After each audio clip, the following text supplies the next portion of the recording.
I have a huge love for classical art. I love Greek and Roman sculpture, Michelangelo.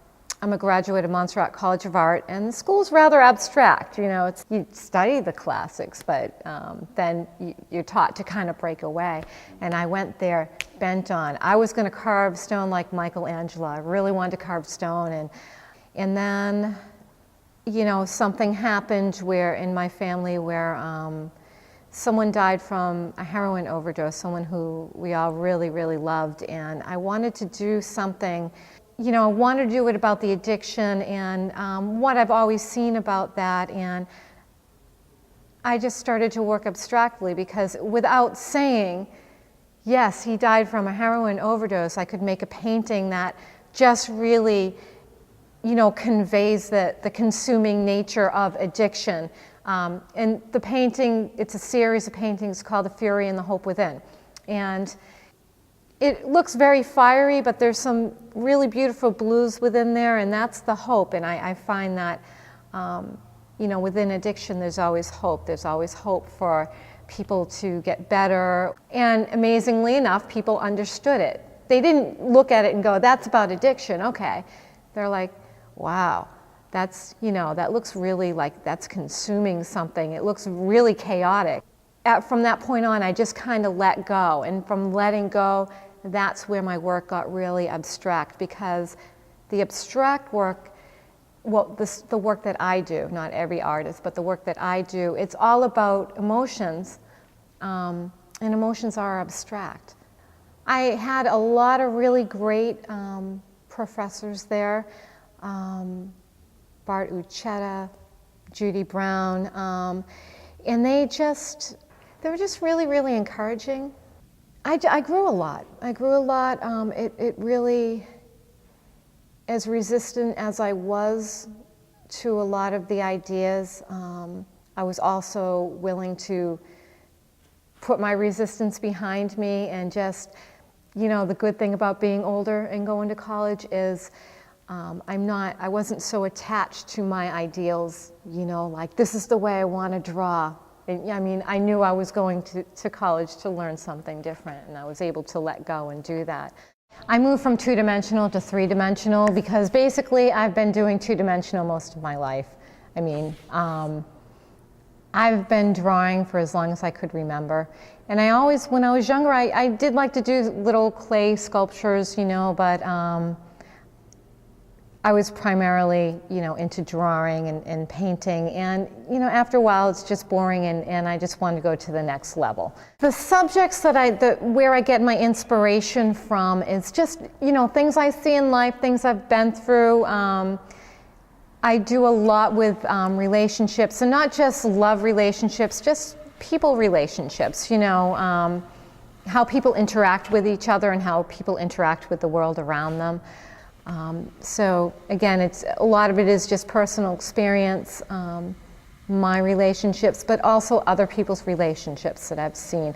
Yeah, so I just take my inspiration from life, you know, really. As far as the formal elements, I tend to work very organically, and I don't think about that.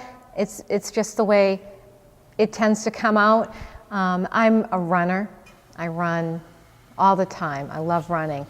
And I've always been huge into nature, and, you know, while I'm running, I'm always looking at the shapes of trees and branches, and I don't set out to make things look in that way. I have things that have looked like tree roots, and I love things like that. I love tree roots, like, I don't know if you've ever seen trees with huge roots coming out of the ground. I mean, those are things that I would stop my run and stare at. Yeah, actually do that. I work a lot with traditional Micmac crafts, and I put it into my work, kind of as a homage to my grandfather. My grandfather, he was half Micmac. It's funny because he never said this to my mother or his children, it was to his grandchildren. He would always tell us to be proud of that. As I grew up, I always carried that with me, that pride, and I still am very proud of that. So yeah, it's all over my work, you know, constantly. I have porcupine quills that I'm eventually going to use, because Micmacs did a lot of quill work. So I got these, and I was going to work it into the sculpture, but it didn't happen, so I'll work it into something else.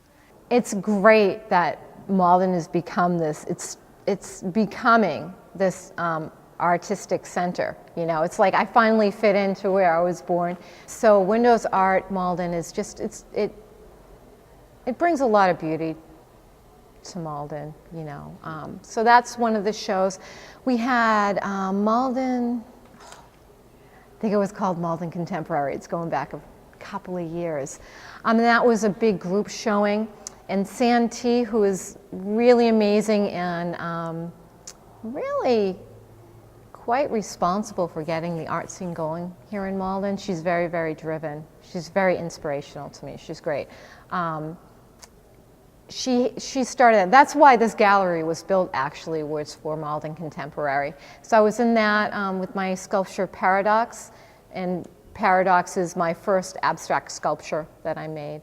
And then Santee had storylines at her. She had a gallery for a while, for quite a few years. We did transformations in this show. I curated that. I worked with Carol Gaudreau, a really amazing photographer, and Jeff Suarez. And what it was transformations from representation to abstraction. So Carol was representational. She does a lot of amazing, very powerful portraiture and photography. And we went from that to Jeff, whose style is definitely abstract, but there's some representation in it, and then it went right to my work, which is completely abstract.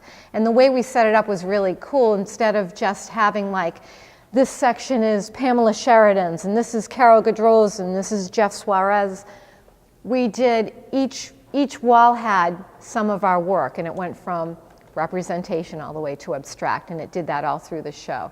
So I thought that was a really successful show. David Horst, he's the minister here, who is really, really great and a big supporter of the arts. He called me one day and asked, he got an idea.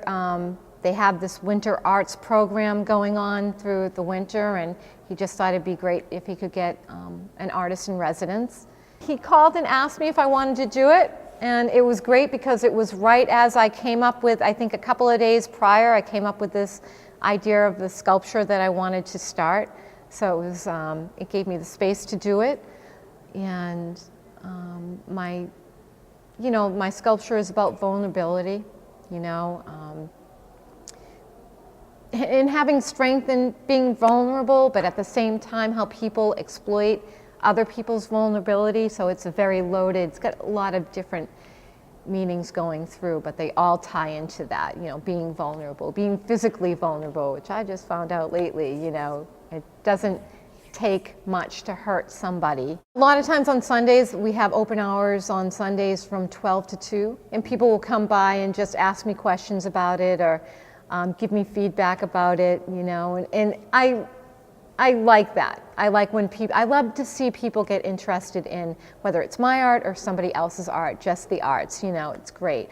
And to get a dialogue going about it, to get people thinking about it, to get their feedback. Again, sometimes they see things that you know, I didn't intend to be in the sculpture, you know, but were going on in my life. That's always really, really interesting, you know. And sometimes just speaking to people and getting a different perspective is great, you know. It's like, you know, they'll just put their own spin on what I'm doing, so that's been great. The opening, it's tentatively the third weekend in March.